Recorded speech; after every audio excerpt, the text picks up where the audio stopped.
Sizga kosmetolog huzuriga bormasdan $100 cheska retseptini o'rgataman. Yaqinroq keling. Bu retsept yuzdagi barcha qora nuqtalarni, o'lik terilarni olib tushib ketadi. Agar siz mana shu maskani uy sharoitida tayyorlab qilsangiz, kosmetolog huzuriga borib cheska qilishingiz shart emas.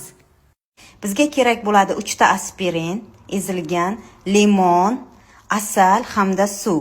Bularni yaxshilab aralashtirib olamiz. Yuzingizda 3 daqiqa qoldirasiz, yengil masaj qilib buni. Juda ham yengil masaj qilib, qo'lingizni barmoqlar uchida aylantirib chiqasiz. 3 daqiqa yengil masaj qilasiz. Juda ham yengil. Bu vaqtda albatta perchatka bo'lish kerak. Qo'lingiz qurib qolsa, qo'lingizni darhol qo'llab yana davom etasiz. Mana yuvilgandan keyin yuzingiz mana bu holatda top-toza bo'ladi. Ikkinchi etapiga o'tamiz. Buning uchun biz pomidorlarni olamiz va kofega tekkizib mana bu holatda.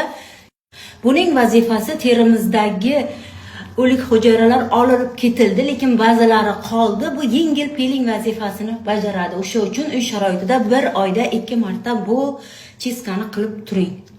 Yuvib oldim, ya'ni pomidor bilan kofedan keyin endi yuzingizga uydagi doimiy teri parvarishingizni davom ettiring. Bu maskani 1 oyda 2 marta qiling. Yuzimni cheska qildirishim kerak deb yurgan tanishlaringizga yuborib qo'ying. Yoqqan bo'lsa, like bosishni unutmang.